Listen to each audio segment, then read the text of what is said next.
الحمد لله نحمده ونستعينه ونستغفره ونؤمن به ونتوكل عليه ونعوذ بالله من شرور أنفسنا من يهد الله فلا مضل له ومن يضلل فلا هادي له ونشهد أن لا إله إلا الله وحده لا شريك له ونشهد أن سيدنا ومولانا محمدا عبده ورسوله الذي أرسله بالحق بشيرا ونذيرا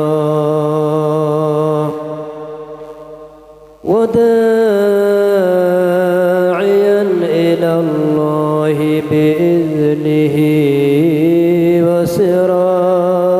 وسراجا منيرا فقد قال الله تعالى في كلامه المجيد والفرقان الحميد أعوذ بالله من الشيطان الرجيم بسم الله الرحمن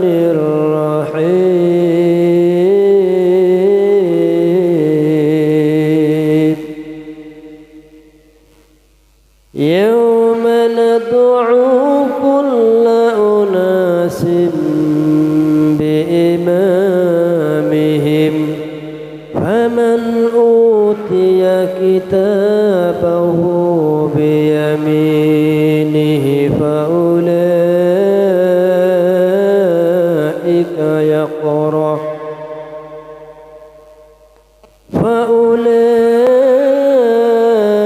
فأولئك يقرؤون كتابهم ولا يظلمون فتيلا وقد قال الله تعالى في شأن حبيبه إن الله وملائكته يصلون على النبي يا أيها الذين آمنوا صلوا عليه وسلموا تسليما اللهم صل على محمد وعلى آل محمد كما صليت على إبراهيم وعلى آل إبراهيم إنك حميد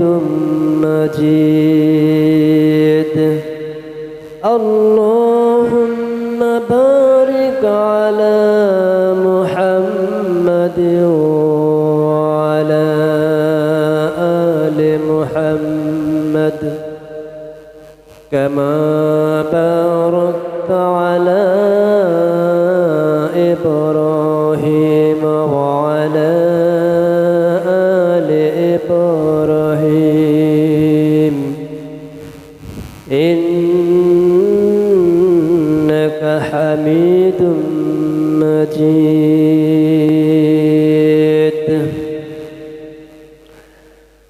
উপস্থিত আজকের এই পবিত্র জুমার দিনে এই প্রত্যন্ত অঞ্চল থেকে আগত আমার পিতৃতুল্য মুরব্বিয়ান নিজাম, আমার সমবয়স্ক বয়োজ্যেষ্ঠ বয়োকনিষ্ঠ, আসসালামু আলাইকুম ওয়া রাহমাতুল্লাহি ওয়া বারাকাতুহু। আল্লাহ পাকের লাখ কোটি শুকর যে আল্লাহ রাব্বুল আলামিন আজকে আমাদের সবাইকে দুনিয়াবি ঝামেলা থেকে ফারেক হয়ে মসজিদে আসার মতো দুটি কথা বলার এবং শোনার মতো তৌফিক এনায়েত করেছেন। এজন্য আমরা সকলে বলি আলহামদুলিল্লাহ। আজকে আলোচনার ধারাবাহিকতায় সূরা বনী ইসরাঈলের ৭১ নম্বর আয়াত থেকে আজকের আলোচনা। মহান আল্লাহ রাব্বুল আলামিন বলতেছেন, ইয়াওমা নাদউ কুল্লা উনাসিম বিইমামিহিম ফামান উতিয়া কিতাবাহু বিয়ামিনিহি ফাউলাইকা ইয়াকরাউনা কিতাবাহুম ওয়ালা ইযলামুনা ফাতিলা। আল্লাহ রাব্বুল আলামিন বলতেছেন, তোমরা সেই দিনকে স্মরণ করো যেদিন তোমাদেরকে তোমাদের নেতা সহ ডাকা হবে। তোমাদের যে নেতার তোমরা অনুসরণ করেছো সেই নেতা সহ তোমাদেরকে ডাকা হবে। ডাকা হবে কেন নেতা সহ? কারণ বান্দা তো ওই দিন অস্বীকার করবে যে সে যে অন্যায় করেছে, সে অন্যায়ের জন্য সে বলবে, আয় আল্লাহ তাআলা, এই অন্যায় তো আমি করি নাই, আমার অমুক নেতা বলছিল ওই কাজ করে দেওয়ার জন্য, এই জন্য আমি করেছি, সে নেতাকে আজকে আনো। এই জন্য নেতা সহ ওই দিন ডাকা হবে।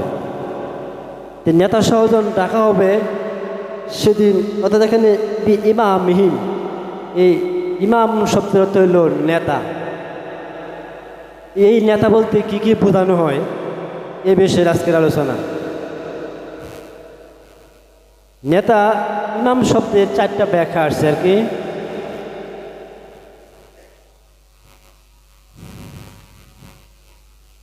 এক নম্বর, ইমাম মানে বা নেতা মানুষ সাধারণ নেতা। 2 নম্বর হলো এই নেতা মানে হলো পয়গাম্বরগণ, নবী রাসূলগণ। 3 নম্বর হলো আসমানি কিতাব। 4 নম্বর হলো এই ইমাম বা নেতা মানে হলো আমল নামা সমূহ। এগুলোর ব্যাখ্যা আজকে দেব। 1 নম্বর হলো ইমাম বা নেতা, সাধারণভাবে আমরা যাদেরকে আমরা নেতৃত্ব বলি বা নেতা বলি। সাধারণভাবে আমরা তো অনেক নেতার অনুসরণ করি না? আমরা এমন নেতার অনুসরণ করি যে নেতা দখলদারিত্ব করে, যে নেতা চাঁদাবাজি করে, সন্ত্রাসী করে, যে নেতা মানুষ হত্যা করে, যে নেতা জনগণের রাস্তার ইট, রড, সিমেন্ট ইত্যাদি চুরি করে। আমরা এমন নেতার অনুসরণ করি যে নেতা দখলদারিত্ব করে, অবৈধ পন্থায় টাকার পাহাড় জমায়ে দেশের সম্পদ বিদেশে পাচার করে। আমরা সেই নেতার অনুসরণ করি। এই জন্য কিয়ামতের দিন আল্লাহ বলতেছেন যে ইয়াউমা নাদউ কুল্লা উনাসিম বিইমামিহিম, তোমাদেরকে কিয়ামতের দিন ওই নেতা সহ আহ্বান করা হবে। কারণ তুমি কোন নেতা অনুসরণ করেছো। আমার নেতা যদি হয় বিশ্বনবী, নবী সহ ডাকা হবে। এই জন্য নেতা 2য় ব্যাখ্যা আসছে পয়গম্বরগণ। আর যদি আমার নেতা হয় সাধারণ কোনো মানুষ, তাহলে ওই নেতা সহ ডাকা হবে, তার সাথে আমার হাসর নসর হবে। আল্লাহ রাসূল বলেছেন, মান তাশাব্বাহা বিকওমিন ফাহুয়া মিনহুম, যে ব্যক্তি যে দলের সাথে বা যে কারোর সাথে অনুসরণ করবে বা থাকবে সেই ওই ব্যক্তিরই। আবার আল্লাহ রাসূল আরেকটা বলেছেন, কুল্লুকুম রাইন বা কুল্লুকুম মাসউলিন আর রাইয়াতিহি, তোমরা সবাই নেতা। আমরা সবাই কি? সবাই নেতা, সবাই আমরা দায়িত্বশীল। এবং আল্লাহ রাসূল বলেছেন, তোমাদের সকলের দায়িত্ব সম্পর্কে তোমাদেরকে জিজ্ঞাসা করা হবে। আমরা সবাই নেতা হইলাম কেমনে? আমরা তো কেউ পরিবারের নেতা। পরিবারের নেতা না আমরা? যেমন আমি মনে করি আমি আমার পরিবারের নেতা, আমার পরিবারকে আমি চালাই। এরকম আপনার পরিবারে আপনি নেতা, আপনি চালান, সবাই আমরা কিন্তু নেতা।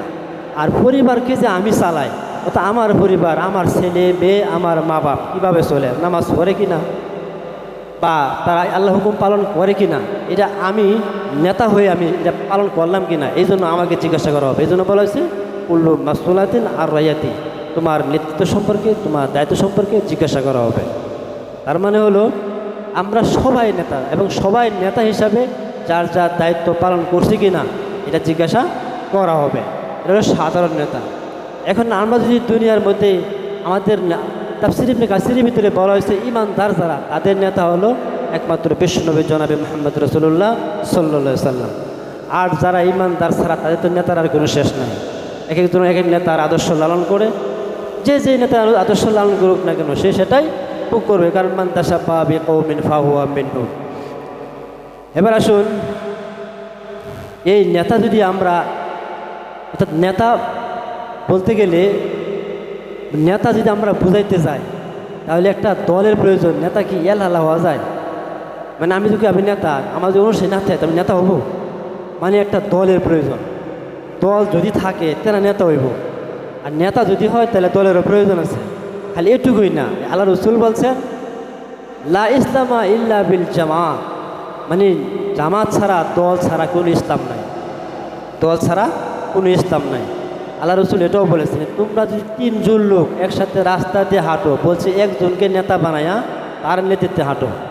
এবার আরেকটা দেশে আসছে, আল্লাহ রসুল বলছেন তোমরা যদি 3 জন লোক জঙ্গলেও থাকো, তাহলে বলছে একজনকে নেতা বানায় হেরা তার নেতৃত্বে অবস্থান কর। তার মানে কি, মুসলমান নেতৃত্ব ছাড়া থাকতে পারে না, এটি সঠিক।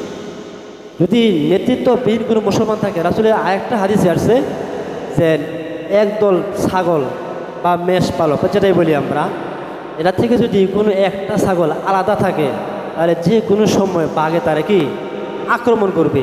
কিন্তু এরা যদি দলের সাথে থাকে তাহলে বাঘ আক্রমণ করবে না। এগুলো ডিসকভারি চ্যানেলে দেখবেন, যখন একসাথে অনেকগুলো মোষ থাকে তখন বাঘ কিন্তু কাছে আসে না। যখন একটা ফেলা 6-7 বাঘে একবারে আক্রমণ করে তোলে। তার মানে এটাই যে মুসলমান কখনো নেতৃত্ববিহীন থাকতে পারে না। এই জন্য আল্লাহ রসুল বলছেন লা ইসলামা ইল্লা বিল জামাত। এরপরে কি বলছেন, ওয়ালা জামাত ইল্লা বিল ইমারাত ওয়ালা ইমারাত ইল্লা বিত তাআত। এই দল ছাড়া যেমন জামাত নাই, ইসলাম নাই, জামাত ছাড়া যেমন ইসলাম নাই, আবার আল্লাহ রসুল বলছেন যে নেতা ছাড়া দল নাই। আবার এটাও বলছেন যে আনুগত্য ছাড়া নেতারও কোনো মূল্য নাই। এই জন্য আনুগত্য থাকা লাগবে, দল থাকা লাগবে, নেতাও থাকা লাগবে। এই 3টার সমন্বয় থাকা লাগবে, এর বাইরে থাকার কোনো সুযোগ নেই। এবার আমরা কোন নেতার আনুগত্য করব? এবার আমরা কোন নেতার আনুগত্য করব?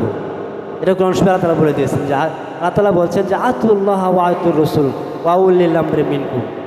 আল্লাহ বলেছেন তোমরা আল্লাহর আনুগত্য করো, রাসূলের আনুগত্য করো, আর তোমাদের মধ্যে যারা উলিল আমর তাদের আনুগত্য করো। উলিল আমর মানে হলো যারা আদেশদাতা বা যারা নেতৃত্ব পর্যায়ে যারা নেতাগিরি করে, যারা মানুষকে বিভিন্ন বিষয় হুকুম হাকাম দেয় বা বোঝানো হয়, এরকম কিছু যারা করে এদিকে বলা হয়েছে উলিল আমর, তাদের আনুগত্য করো। এই আনুগত্য করা কিন্তু ফরজ। তবে আতিউল্লাহ এবং আতিউর রসুলের কোনোটা আল্লাহর নামের পূর্বে এবং রাসূলের নামের পূর্বে কিন্তু আতিউন শব্দ ব্যবহার করা হয়েছে। এর অর্থ হলো আনুগত্য করা। এই আনুগত্যটা হবে নির্দ্বিধায়, চোখ বন্ধ করে কোনো বাক্য ব্যয় করা যাবে না, কোনো প্রশ্ন করা যাবে, বিনা প্রশ্নে বিনা বাক্য ব্যয়ে আনুগত্য করবে। অন্ধ অনুসরণ থেকে আমরা বলি সোজা কথা, মানে একটা বলছে আর কোনো জিজ্ঞাসা নাই, কেন কী জন্য করবো, কখন কোনো জিজ্ঞাসা না, মানে আমরা মানবো। অর্থাৎ সামিয়ানা ও আতানা, আমরা শুনবো আর মানবো, এটা হচ্ছে আতানা। এই আতিউল্লাহ এবং আতিউর রাসূল এই 2 জিনিসের বেলায় কোনো শর্ত নাই, বিনা শর্তে মানতে হবে আল্লাহর আনুগত্য, রাসূলের আনুগত্য। কিন্তু এই 2টা ফারাক করে এরা পরে বলছে বা উলিল আমরি মিনকুম, এখানে কিন্তু আতিউন শব্দ ব্যবহার করে না। তার কারণ হলো ওই যে যারা আদেশদাতা নেতাগুলো তো ওই আল্লাহ রসুলের ভিতরে ঠিক আছে, মানে দুনিয়ার মধ্যে ঠিক আছে থাকলেও মানে তাদের ভিতরে শর্ত হলো এই নেতার মধ্যে যদি আতিউল্লাহ এবং আতিউর রসুল থাকে তখন বলা হয়েছে যে বাউলিল আমরি মিনকুম, তখন ওই নেতা আনুগত্য করা ফরজ। কথা ক্লিয়ার? অর্থাৎ যে নেতার মধ্যে আল্লাহ আনুগত্য আছে, রাসূলের আনুগত্য আছে, সেই নেতাকে মানতে হবে। কারণ যে নেতারা আমরা আনুগত্য করি সেই নেতা তো নামাজ পড়ে না, আছে এরকম নেতা আছে না, বেনামাজি নেতা, আমরা নামাজ পড়ে এমন নেতারা আনুগত্য করি। নামাজের সময় যে আছে প্রোগ্রাম করতেছে কোনো স্কুল মাঠে মসজিদের পাশে, এরকম ঘটনা বহুত ঘটেছে, আমি দেখেছি। নামাজের সময় হয়েছে ম্যাকটা বন্ধ করে দেওয়া হচ্ছে, ম্যাকটা বন্ধ করে দেওয়া হচ্ছে, আজান শেষ আবার চলতেছে, এই নামাজের রক্ত পুরাটাই চলে গেছে। ওই নেতাও নামাজ পড়ে না, যারা অনুসারী তারাও নামাজ পড়েন না। এই জন্য কি জিজ্ঞাসা হবে না? জিজ্ঞাসিত হবে না আমাদের মাঠে? এই জন্য আল্লাহ রসুল বলছেন যে তোমরা নেতার আনুগত্য করে, কিন্তু ওই রকম নেতা নয় যে নেতার পিছনে কি আল্লাহ বা আল্লাহ রসুলের আনুগত্য আছে, আমাদের সেই নেতা আনুগত্য করতে হবে। আচ্ছা, তারপর 2 নম্বর হলো নেতা মানে হলো নবীগণ বা পয়গাম্বরগণ। নবীগণের মাধ্যমে তারাও আমাদের নেতা। কিয়ামতের দিন হাদিসের ভিতরে আছে, কিয়ামতের দিন প্রত্যেক নবীকে তার উম্মত সহ ডাকা হবে এবং তাতে তারা পয়গাম্বরগণ এই তাদের উম্মতের বিষয়ে আমলগুলো সম্পর্কে সাক্ষ্য প্রদান করবেন। আল্লাহ তাআলা বলতেছেন, وأشرقت الأرض بنور ربها ووضع الكتاب وجيب النبيين والشهداء। ইহাতের ভিতরে আল্লাহ তাআলা বলতেছেন যে প্রত্যেকটা উম্মতকে আল্লাহ তাআলা ডাকবেন তাদের নবী সহ এবং নবীদেরকে তাদের সাক্ষ্য বানাবেন। আর নবীরা কি তাদের সাক্ষ্য দিবে যে এরা আমার উম্মত, আমার উম্মতে আমি এই আমল করেছি, আমার আমল করতে বলেছি, তারা এই আমল করেছে। এর বাইরে যদি কোনো কিছু কেউ ঢুকায় সেটা হবে কি বেদাত, সেটা গ্রহণযোগ্য হবে না। আর কুল্লু বেদাতিন দলালা বা কুল্লু দলালাতে ফিন্নার। সুতরাং যারা বেদাত করবে তারা কি গুমরা হয়ে যাবে, আর প্রত্যেকটা গুমরা কি জাহান্নামে চলে যাবে। এই জন্য এটা ইবনে মাজাহ শরীফের হাদিস। এটা 3 নম্বর হলো ইমাম মানে হলো আসমানি কিতাব। ইমাম মানে কি আসমানি কিতাব। আসমানি কিতাব এর ইমাম হলো কেমনে? ইমাম মানে কি নেতা, নেতা মানে কি যে আদেশ দেবে, যে আনুগত্য আমরা করবো। ইমাম মানে আসমানি কিতাব, এটা তাফসীরের কাছে ভিতরে লেখা আছে। ইমাম মানে আসমানি কিতাব। আসমানি কিতাব হলো কেমনে? আসলে মূলত আমরা যে অনুসরণ করি এটা কিতাবের মাধ্যমে করি। আমরা শেষ জমানায় মানুষ আমরা কোরআন অনুসরণ করি। যারা এই মুসা আলাইহিস সালামের জমানায় ছিল তারা তাওরাতের অনুসরণ করেছে, যারা ঈসা আলাইহিস সালামের জমানায় তারা ইনজিল অনুসরণ করেছে, যারা দাউদ আলাইহিস সালামের জমানায় ছিল তারা জাবর অনুসরণ করেছে। এরকম প্রত্যেক যুগে যুগে বা যত নবী আসছিল তাদেরকে কিতাব বা সহিফা দেওয়া হয়েছিল, তা তাদের অনুসরণ করেছে। এই জন্য এটাই কিতাব মানে বলা হচ্ছে ইমাম মানে নেতা, মানে অর্থাৎ এই কিতাবের অনুসরণ আমরা করেছি, এই হিসাবে এটা কি অনুসরণ। আবার ইবনে আবু নজির রাদিয়াল্লাহু তাআলা আনহু এর মাধ্যমে মুজাহিদ রহমতুল্লাহ আলাইহি হতে বর্ণিত, তিনি বলেছেন যে এখানে ইমাম মানে হলো আসমানি কিতাব। এটা একটা দলিল। 4 নম্বর হলো ইমাম মানে হলো আমল নামা। ইমাম মানে আমল নামা। আমল নামা কি মানে আমার যে আমল নামা ঝুলিয়ে দেওয়া হবে গলার মধ্যে। তারপরে এটা কোনো বর্ণনা আছে, যেমন সহিহ তার ভিতরে বলা হয়েছে যে কিরামান কাতিবিনা ইয়ালামুনা মা তাফআলুন, আছে না? তোমাদের কি কিরামান কাতিবিন দিয়েছি, তোমরা যা আমল করো সব কি তারা লিপিবদ্ধ করতেছে। আমি আগে জানতাম, মানে আমি আগে এটি খুবই মনে করতাম আর কি, যে কিরামান কাতিবিন মানে একজনের কাছে 2জন ফেরেশতা। কিরামান কাতিবিন মানে হলো 2জন সম্মানিত ফেরেশতার অর্থ আর কি। এটা 2জন ফেরেশতা নিয়োগ করে দেওয়া হয়েছে, 2জনই মনে সবসময় লোকে থাকে। কিন্তু এখন এটা ব্যাখ্যা পেয়েছি যে না 2জন না, মানে প্রতিদিন চেঞ্জ হইতেছে। যে 2জন আসছে আমার আমলনামা লিখতেছে, এরা আমলনামা লিখে চলে যাচ্ছে এবং কিয়ামত পর্যন্ত এরা আর সিরিয়াল পাবেন আমার কাছে আসার জন্য। নতুন আরেকজন আসবে আগামীকাল, আবার আসবে আগামীকাল, এরকমভাবে প্রতিদিন চেঞ্জ হবে, যাতে করে কিয়ামতের দিন কোনো বান্দা এই অভিযোগ করতে না পারে আল্লাহ তাআলা যে 2জন ফেরেশতা আমার নিয়োগ করে দিয়েছিল এরা আমার হয়তো অফিসার করছে, এখন আমি এত গুনাহ করি নাই, লিখে দিছি। এই এক এক দিনে চেঞ্জ করে দেখছেন না, পল্লী বিদ্যুতের মাসে মাসে কী করে পাল্টাতে না, মানে এই মাসে যে মিটার লিখে নিতেছে এবং কাগজ বিলি করতেছে 1 মাস 2 মাস পাল্টাই নিয়েছে আরেকটা, মানে যাতে কেউ দুর্নীতি করতে না পারে। হ্যাঁ, দুর্নীতির প্রশ্ন আসে না, কিন্তু তারপর মানে আল্লাহ তাআলা কী করছেন এরকম মানে চেঞ্জ করে দেবেন, নতুন নতুন করে আসতেছে। কিরামান কাতিবিন ইয়ালামুনা মা তাফআলুন। আবার আল্লাহ তাআলা বলেন কি মা ইয়ালফিজু মিন কাউলিন ইল্লা লাদাইহি রাকীবুন আতীদ। বান্দার এমন কোনো কথা নাই যে কথা মানে আল্লাহ রেকর্ড করে রাখেন, কোনো কথা মানে এমন কোনো কিছু নাই, যা কিছু বলতেছে সব রেকর্ড হচ্ছে। আবার আল্লাহ এটাও বলছেন যে আলিম জাতি সুদ, আল্লাহ বলছেন যে বান্দা অন্তরে খালি ভাবে কল্পনা করে বলে না, আমি আল্লাহ সেটাও জানি। অন্তত কি ভাবতেছেন, কার বিরুদ্ধে ষড়যন্ত্র করতেছেন, কাকে ফাঁসি দিয়ে মারার জন্য মিথ্যা মামলা সাজাইতেছেন, এগুলো কিন্তু আল্লাহ কি জানে না? অবশ্যই আল্লাহ তাআলা এগুলো জানেন। এবার এটি বলছেন যে আলিম বিজাতি শুধু তোমার অন্তরে কি আছে, তুমি ফিস ফিস করে কি ভাবো, কি কল্পনা করো, আমি আল্লাহটা সব জানি। আবার আল্লাহ তাআলা বলতেছেন সূরা কাফের 49 নম্বর আয়াতে ওয়াউদিয়াল কিতাবু ফাতারাল মুজরিমিনা মুশফিকিনা মিম্মা ফিহি ওয়া ইয়াকুলুনা ইয়া ওয়াইলাতানা মা লিহাযাল কিতাবু ওয়ালা ইউগাদিরু সগীরাতাও ওয়ালা কাবীরাতান ইল্লা আহসাহা। আল্লাহ তাআলা বলতেছেন সেদিন অপরাধী যারা তাদের সামনে কিতাব দেওয়া হবে, মানে তাদের আমলনামা দেওয়া হবে।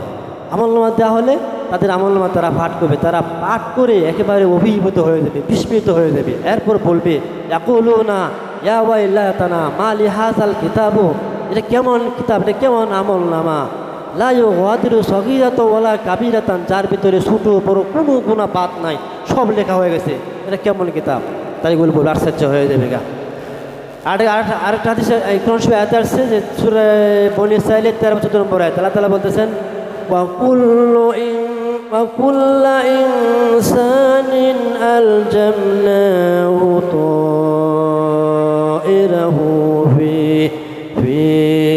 في عنقه ونخرج له يوم القيامة كتابا